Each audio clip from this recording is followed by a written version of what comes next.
warahmatullahi wabarakatuh. Halo anak-anak, apa kabar semuanya?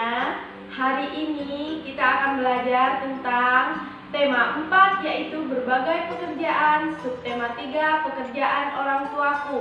Nah, hari ini kita akan belajar pembelajaran 1. Yuk kita simak yuk video berikut ini tentang pembelajaran 1.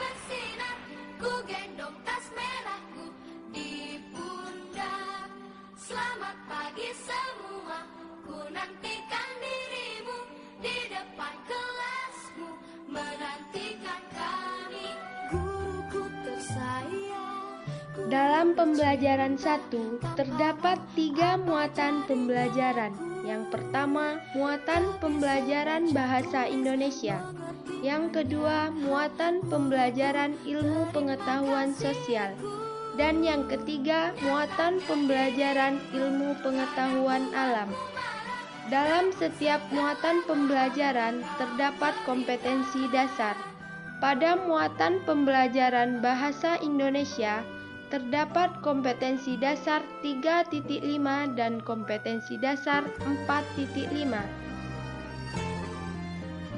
Pada muatan pembelajaran ilmu pengetahuan sosial terdapat kompetensi dasar 3.3 dan kompetensi dasar 4.3. Pada muatan pembelajaran IPA terdapat kompetensi dasar 3.8 dan kompetensi dasar 4.8.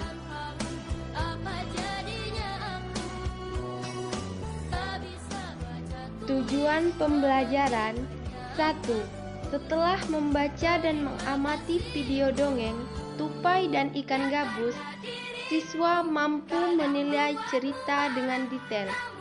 2.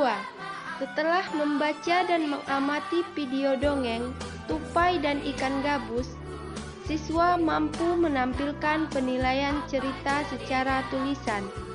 3. Setelah membaca teks tentang pengrajin kayu, siswa mampu mengidentifikasi jenis pekerjaan terkait sosial budaya di wilayahnya secara perinci. 4. Melalui video, siswa mampu menunjukkan jenis pekerjaan terkait sosial budaya di wilayahnya secara perinci. 5. Setelah mengamati video, siswa mampu menguraikan dampak pemanfaatan sumber daya alam yang tidak terkontrol dalam kehidupan sehari-hari dengan tepat. Baiklah anak-anak, tahukah kamu seorang pendongeng? Pendongeng adalah orang yang menyampaikan dongeng kepada orang lain. Mendongeng adalah pekerjaan orang tua Sani, temanku. Apakah pekerjaan orang tuamu?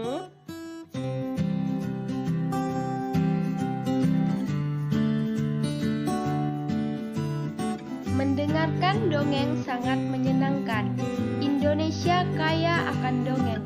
Banyak di antaranya yang didongengkan. Adakah pendongeng di sekitarmu? Cerita Tupai dan Ikan Gabus merupakan contoh salah satu dongeng yang menyenangkan. Yuk kita baca dengan seksama dongeng Tupai dan Ikan Gabus.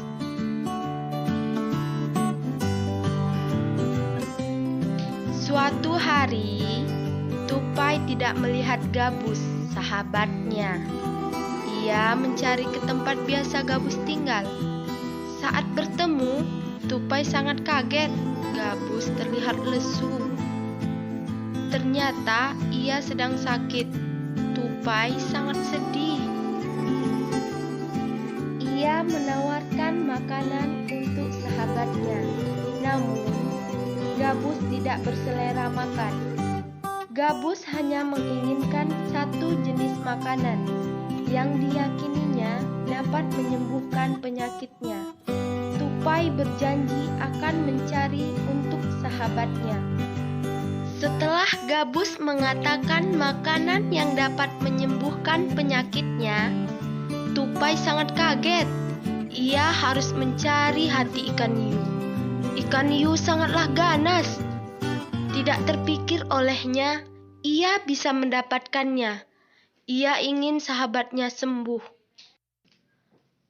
Tupai kemudian melompat dari satu pohon kelapa ke pohon kelapa lainnya yang dekat dengan tepi pantai. Saat menemukannya, ia melubangi satu kelapa dan membiarkan airnya habis. Kemudian sang tupai masuk ke dalam kelapa. Angin kencang jatuh ke pantai dan ikan hiu memakannya. Di dalam perut ikan, tupai kemudian keluar dari kelapa dan menggigit hati ikan hiu. Ikan tersebut mencoba bertahan sampai kehabisan tenaga. Ombak besar membawa ikan hiu ke tepi pantai. Saat itulah tupai keluar dari mulut ikan hiu dan membawa hati ikan kepada sahabatnya. Sampai di tempat ikan gabus, tupai kemudian memberikan hati ikan hiu untuk dimakannya. Beberapa hari kemudian, tupai melihat sahabatnya segar kembali. Betapa senangnya tupai melihat ikan gabus sehat seperti sedia kala. Itulah kisah dongeng persahabatan antara tupai dan ikan gabus. Anak-anak, berdasarkan cerita tupai dan ikan gabus, temukan unsur-unsur cerita yang ada dan tuliskan pada kolom berikut ini. Yang pertama yaitu judul cerita. Yang kedua yaitu tokoh dalam cerita. Yang ketiga, sifat tokoh dalam cerita. Yang keempat, tempat kejadian dalam cerita. Yang kelima, awal cerita. Yang keenam, akhir dari cerita.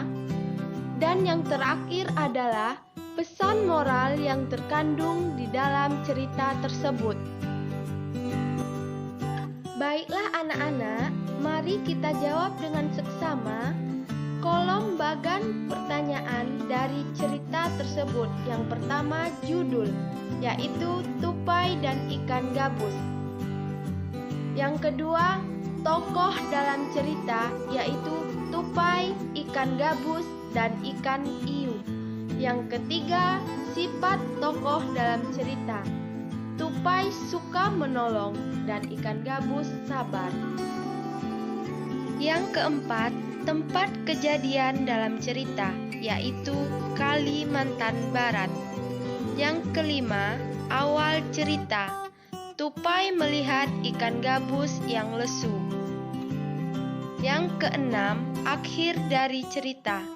Ikan gabusnya sehat. Pesan moral dalam cerita tersebut harus saling tolong-menolong. Setelah kita membaca cerita tupai dan ikan gabus secara seksama, sekarang kira-kira apa ya pendapat anak-anak sekalian tentang cerita tupai dan ikan gabus?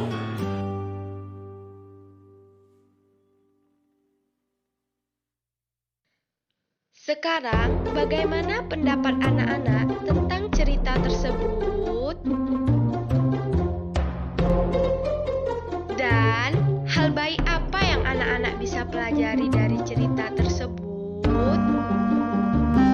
Tahukah kamu, dalam bercerita, pendongeng sering menggunakan wayang yang terbuat dari kayu.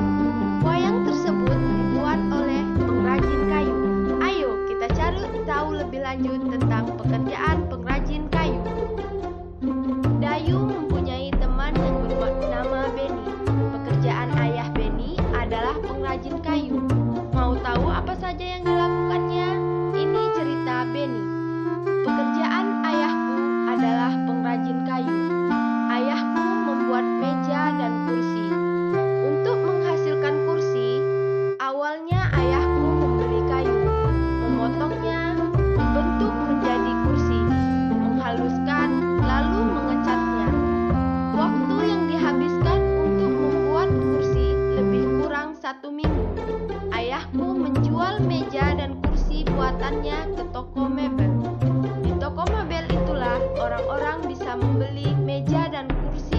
hutan ayahku? Jawablah pertanyaan berikut. 1. Produk apa yang dihasilkan oleh ayah Benny? 2. Apakah pekerjaan ayah Benny termasuk menghasilkan barang atau jasa? Jelaskan alasanmu. 3. Apa saja yang harus dikerjakan oleh pengrajin kayu? Sumber daya yang digunakan oleh ayahku adalah kayu. Dari mana kayu berasal? Apakah kayu tersebut dapat diperbarui? Berikut adalah proses pengolahan kayu menjadi meja dan kursi.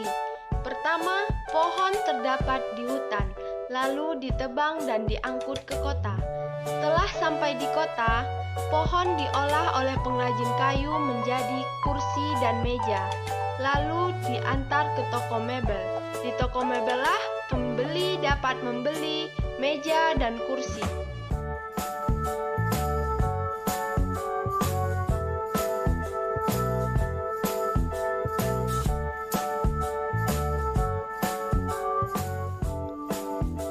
Ayahku mendapatkan kayu untuk bahan baku mebel dari hutan. Salah satu hutan di Indonesia yang sering diambil pohonnya adalah hutan di Kalimantan. Dahulu hutan Kalimantan sangat lebat dan merupakan paru-paru dunia. Akan tetapi, kini pohon-pohonnya semakin berkurang, sering sekali karena kebakaran hutan. Perhatikan kenampakan hutan di Kalimantan pada gambar di bawah ini. Warna hijau menunjukkan adanya pohon dan warna putih menunjukkan hutan yang gundul. Berikut adalah kenampakan hutan Kalimantan dari tahun ke tahun hingga sekarang. Menurutmu bagaimana perkembangan pohon yang ada di hutan Kalimantan dari tahun ke tahun? Diskusikan hasilnya dengan teman kamu. Tahun 1950, wilayah Kalimantan tertutupi hutan. 1985, hutan di Kalimantan masih luas. Tahun 2000, hutan di Kalimantan mulai berkurang. 2005, hutan di Kalimantan banyak berkurang. 2010, hutan di Kalimantan sama banyak dengan pemukiman. 2020, hutan semakin sedikit, pemukiman semakin meluas. Jawablah pertanyaan berikut. 1. Bandingkan kenampakan hutan pada tahun 1950 dan tahun 2010. 2. Menurutmu, mengapa kenampakan hutan pada tahun 1950 dan 2010 sangat berbeda? 3. Bagaimana kondisi hutan jika terjadi penebangan terus-menerus? 4. Apa yang akan terjadi jika pohon di hutan semakin berkurang? 5. Apa yang harus kita lakukan untuk menjaga kelestarian hutan? 6. Sikap apa yang sebaiknya dimiliki pengrajin kayu agar kelestarian hutan tetap terjaga? Apa yang harus dilakukan untuk menghindari kerusakan hutan? Yang pertama yaitu reboisasi atau penanaman kembali hutan yang gundul. Yang kedua yaitu melarang pembabatan hutan yang dilakukan secara liar. Yang ketiga, menerapkan sistem tebang pilih dalam menebang pohon, sehingga hutan tetap terjaga kelestariannya. Yang keempat yaitu menerapkan sistem tebang tanam dalam kegiatan penebangan hutan atau yang